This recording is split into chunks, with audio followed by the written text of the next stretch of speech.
Hello, my name is Andy, and I am the Village Idiot, and I'm armed with a car and a GoPro, and an unhealthy amount of time on my hands. Welcome back to the East Riding of Yorkshire, and for the first time in this district we're touching a village on the outskirts of Beverley. Hello if you're watching me for the very first time. This is Etton.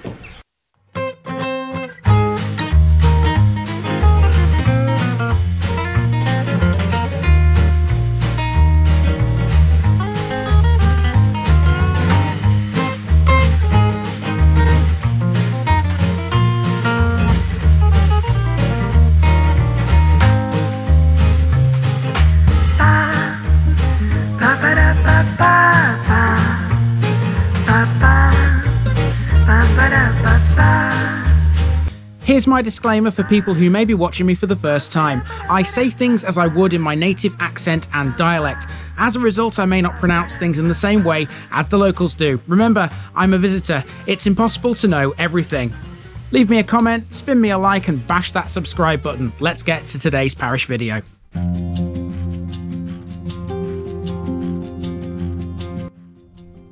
Etton is a village and civil parish in the East Riding of Yorkshire, on the outskirts of the large town of Beverley. It has a Beverley HU17 postcode. It's situated approximately 4 miles northwest of Beverley town centre and 2 miles west of the village of Leconfield. Here we're also 1 mile away from Cherryburton, and to the west lie the hamlets of Kiplingcotes and Gardham, both of which fall within Etton's boundaries. The village itself lies to the west of the B1248 road in its own shallow dale. It's a typical linear village of the type we've seen many times. The village's buildings are almost entirely situated either side of Main Street. It's primarily residential, but there are some other things along this street which we'll get to. According to the 2011 UK census, Etton Parish had a population of 277, a decrease on the 2001 UK census figure of 285. History time. Yorkshire was the stronghold of the Knights Templar outside of London, and they owned a manor in Etton. The site, which they owned until 1308, was the only religious house of the Templar in the East Riding. It's no longer visible, but excavations in the 1960s suggest a large complex with granaries, a hall and a brewery. This important archaeological site is located to the north of Bank House at the western end of the village. Etton is also significant as the 1584 birthplace of Reverend John Lothrop, founder of Barnstable, Massachusetts. In 1823, Etton was in the wapentake of Harthill. The village had a population of 380 at that time, meaning it used to be much bigger than it is today. Occupations included 9 farmers, 2 shopkeepers, a carpenter, a wheelwright, a boot and shoemaker, a tailor, a corn miller, and the landlord of the Light Dragoon public house. Once a week, 2 carriers operated between the village and Beverley. The patron of the village church was the Archbishop of York.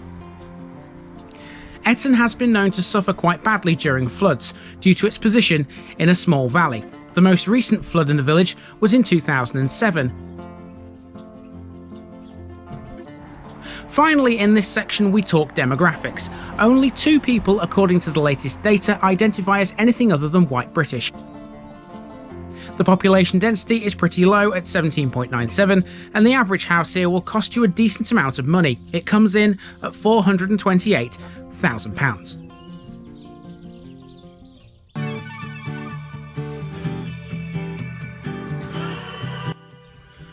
Bus services kick off the amenities section today, and Etton is well served. From here you can catch a bus to Beverley. The 142 is the number you will be looking out for. The village pub is the Light Dragoon, a traditional country inn serving great British meals and gastro food with a welcome and friendly atmosphere. Etton's phone box still has a very much active and working telephone, and you don't see that very often these days. There's no post office, but there is a standalone post box, sited close to the phone box as well. Vital services yet again. Also vital is the village's defib machine, and you'll come across this on the eastern wall of the village hall. Speaking of the village hall, here it is. This is a fabulous community resource, ideal for family parties, business meetings, small committee meetings and clubs, etc, etc. The hall is a single, large open space that can seat around 50 to 60 people or up to 80 standing. The parish notice board is on the wall here. In actual fact, there are two, but my usual act upon seeing one of these couldn't be done here. Now, I would put a card on the village notice board, but I can't at the moment because I've left them in the car at the other end of the village. At the eastern end of the village, we come across the parish church of St Mary, which is a Grade 2 listed building. Let's follow the signs.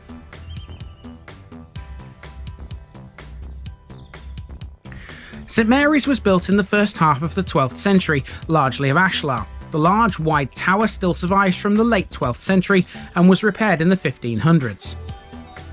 The church underwent extensive renovation between 1840 and 1846, during which time two ancient stones were found. One of these is the Hawley stone. You'll now find that under the centre window of the north wall, seemingly depicting the coat of arms of Peter Hawley, who held a knight's fee in Etton. He also had a castle at nearby Gardham, one of the two hamlets within Etton's boundaries. We'll finish this episode at Gardham later.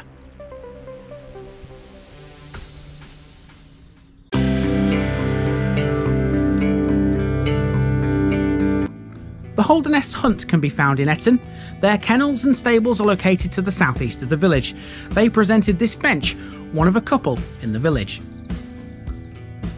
Here's the war memorial. This has to be one of the most elaborate I've seen in a village. It's a crucifix bearing the figure of Christ, mounted on a plinth and two square steps. This plaque on the village hall wall commemorates Thomas Carling, who emigrated from Etton to Canada in 1818. He used a recipe from his native Yorkshire to found the Carling Brewery. He made the Yorkshire-inspired beer for a large garrison of British troops, who were entitled to 6 pints a day. They persuaded him to start brewing commercially in 1840. Now, as far as landmarks go in Etton, the first thing I noticed when I got here were these lamps. They're all numbered on the lamp at the top, and that one there is number 2. I started at the western end, and I think therefore there are 11, because that's the one that's furthest west in the village. 11 of these very ornate looking lamps, greeny colour. They're quite nice. There are indeed 11 of these green lamps. They're pretty neat. This one is number 11 at the far western end of the village. And here's number 6 right in the middle. What's the story behind these Etton locals? I couldn't find any information about them. This information board can be found at the village hall. A lot of the stuff within this very video came from this board. It also has some details about Dalton Home and Lund too, close by. Here's the village pond.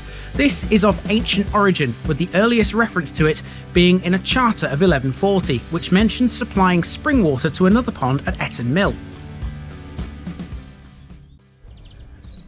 Now, Etton Parish is quite an elongated strip of land, and as well as Etton Village, which you'll find at the very eastern end of that strip of land, there are 2 other settlements within it. One of those is called Kiplingcotes, and that's where we're going right now.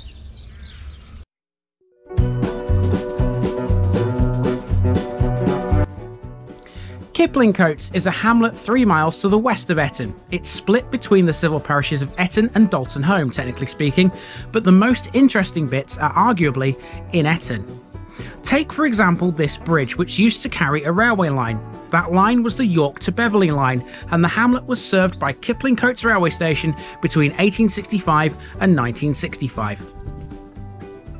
The station house still stands, and much like some other former railway lines in the East Riding of Yorkshire, you can bet your bottom dollar we can get up close and personal to it.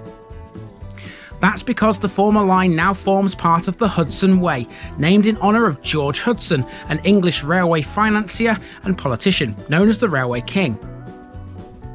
The station building, platforms and signal box survive unaltered, as does the station master's house. Kiplingcotes Furniture, a local business, now occupies the site.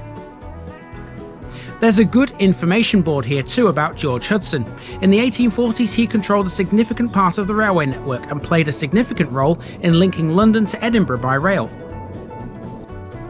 Kiplingcotes was only a minor railway station, built originally for the personal use of the local landowner and MP, Lord Hotham, the very same man who we spoke about in the episode of the same name.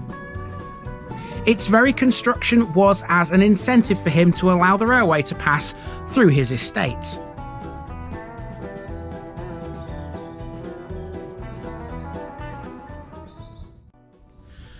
So we're getting pretty good at finding these old railway lines here in the East Riding of Yorkshire. Yet another abandoned old railway line, which is now a rail trail here at Kiplingcotes.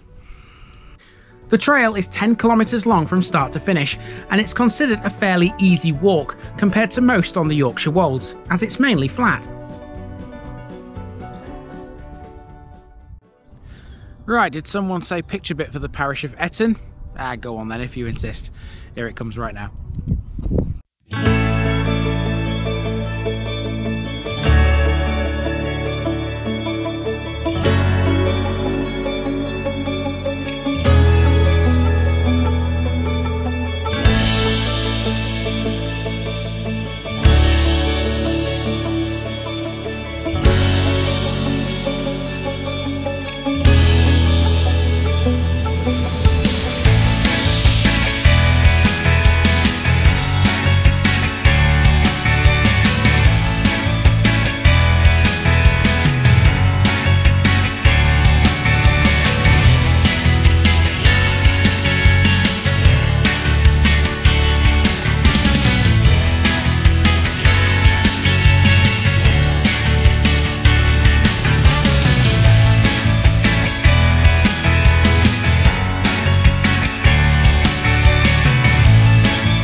Gardham is made up of a few isolated buildings and farms. Farming has always been an important part of village life in and around Etton. It should be noted that Gardham, whilst within Etton, is actually split into two parts, and here I am to explain why as we finish this episode off.